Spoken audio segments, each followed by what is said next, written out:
Então agora vamos lá. O que eu decidi fazer? Eu já expliquei para vocês como funciona o speech payment, que é pagamento parcelado, fracionado, viu? Então, agora eu quero fazer uma comparação. Ah, nos Estados Unidos é assim? Muita gente me pergunta se é assim, parece com os dos Estados Unidos e tal. Então vamos lá, nos Estados Unidos funciona assim. Eu já fui, então eu posso falar, que eu já tenho experiência, né? Eu vivenciei. Lá nos Estados Unidos funciona assim: você compra um produto, o produto é R$ 10. Lá na prateleira vai estar R$ 10 o produto.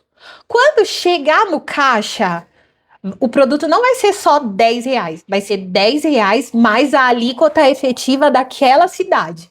Então, a cidade que eu fui foi Orlando. Então, lá em Orlando, a alíquota é 6%. Então, vai chegar lá, você vai no caixa, vai pagar R$ 10 mais 6% de imposto. Lá nos Estados Unidos funciona desse jeito.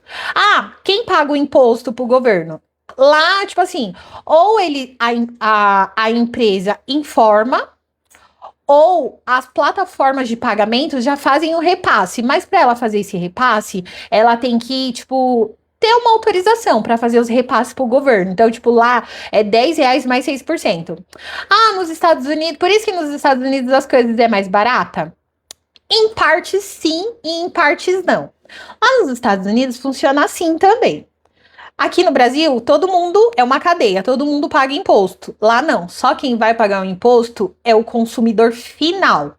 Mas para o consumidor final pagar o imposto, existe um certificado que os revendedores, eles, tipo, passa, né, apresenta. Então, de um revendedor para outro revendedor não tem imposto por causa desse certificado. Mas o consumidor final, ele arca com os impostos. Os Estados Unidos então paga menos imposto que a gente? Não, gente, paga igual, é porque assim, a gente tem crédito. É, bem dizer um crédito, né? Uma compensação. A gente paga para compensar na frente. Eles não. Eles já pagam lá no final.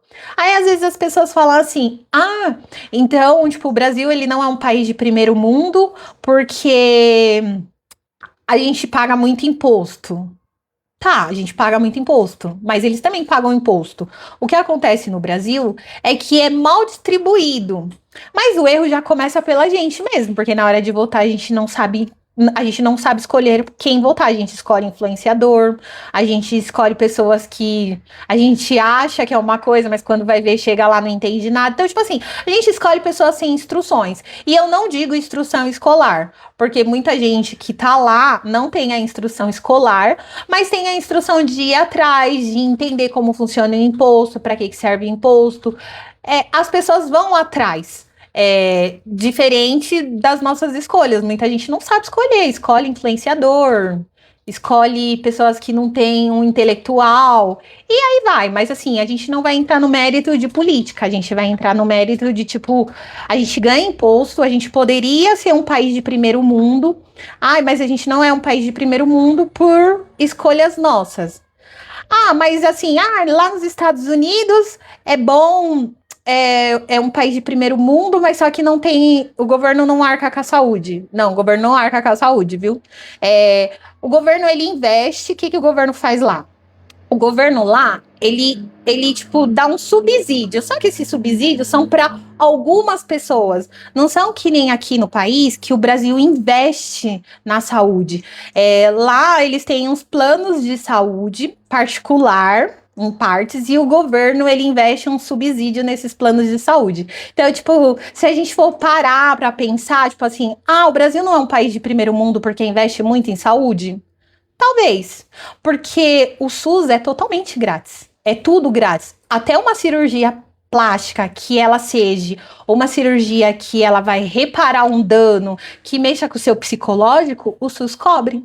O SUS não cobre estética, mas o SUS cobre cirurgias que mexem com a nossa autoestima. Então, tipo assim, é um investimento muito alto. O SUS cobre consulta, o SUS cobre exame.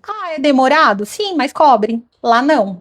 Lá, tipo, tem uma divisão. Depois eu venho explicar com calma como funcionam os planos de saúde lá, mas eu não queria entrar nesse mérito, mas em partes a gente tem que entrar nesse mérito, porque assim, às vezes a gente não é um país de primeiro mundo, não tá lá no topo, por meros detalhes, gente. Porque assim, Que adianta você morar num país que, se você tiver um câncer, uma doença, você vai ter que vender a alma para você poder tratar? E aqui não é assim. É demorado? É demorado. Mas assim, quando você consegue se encaixar também, é perfeito. Então, as estradas, porque assim, o dinheiro dos impostos serve para quê? Infraestrutura, saúde, educação, e o investimento, né, no país. Aí falam das estradas. Muita gente comenta das estradas lá, que as estradas lá é perfeita, que não sei o quê. Sim, realmente, as estradas é perfeita. Mas você sabia que tem um detalhe nessa perfeição? Dentro do perímetro urbano tem cobrança de pedágio. Aqui não tem. Lógico que aqui, se os prefeitos quisessem, tem uma lei que permite ter cobrança dentro da cidade. Mas os nossos pedágios é só para as estradas. E, no entanto, que nossas estradas são maravilhosas.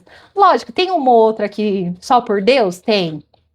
Mas as que são administradas, elas são perfeitas. É que nem nos Estados Unidos, só que lá, até dentro da cidade, tem a cobrança de pedágio. Então, a gente não tem isso. Isso daí vem do dinheiro do governo, para que investe em infraestrutura. Lá tem as administradoras que cobram pedágios e estão lá para fazer isso, manutenção. Lógico que também, né, aqui deveria ter tudo isso, só que, como eu disse no começo do vídeo, o nosso dinheiro é mal distribuído. A gente ganha muito, só que a distribuição, né, tem que distribuir, tem que dividir um pouquinho pro povo que não tem a ética, né? Então a gente acaba, às vezes, em alguns lugares falta.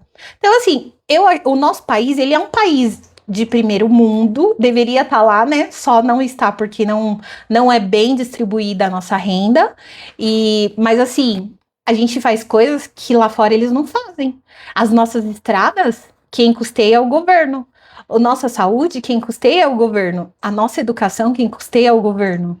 Lógico que a gente peca em muita coisa, peca, mas assim, a gente também investe em muita coisa. Então, eu acho que a gente tem que começar a valorizar mais o nosso país, antes de ficar indo lá e ficar metendo pau, falando mal, porque o Brasil isso, o Brasil aquilo, que não sei o quê. Mas você tá fazendo a sua parte? Você tá pagando o seu impostinho? Ou você tá sonegando também? Porque quando você sonega, você deixa de investir no seu país. E aí você quer, eu vou pro Paraguai, eu vou para tal lugar. Tá bom, mas e aí, como que funciona lá? Então, é coisas que a gente tem que começar a fazer uma análise, parar de falar mal do nosso país, parar de falar mal da nossa reforma tributária, porque ela veio para melhorar e vai melhorar muito, e olhar pra gente, pra nossa própria casa, com outros olhos. Então, assim, com uma contabilidade bem estruturada, o empreendedor, ele não vai pagar tanto, ele não vai achar que está pagando tanto imposto.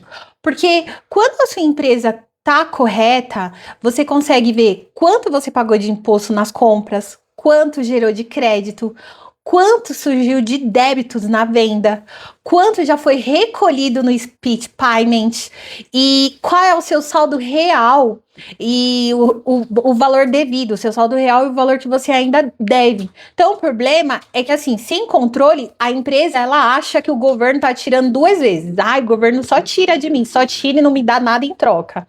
Dá sim. Com uma contabilidade bem estruturada, o empresário, ele vai deixar de enxergar apenas o imposto descontado e ele vai passar a entender que as compensações e os valores que ele realmente está pagando. Então, se você quer uma contabilidade bem estruturada, vem para a Malves Contábil, que a gente está aqui para te ajudar.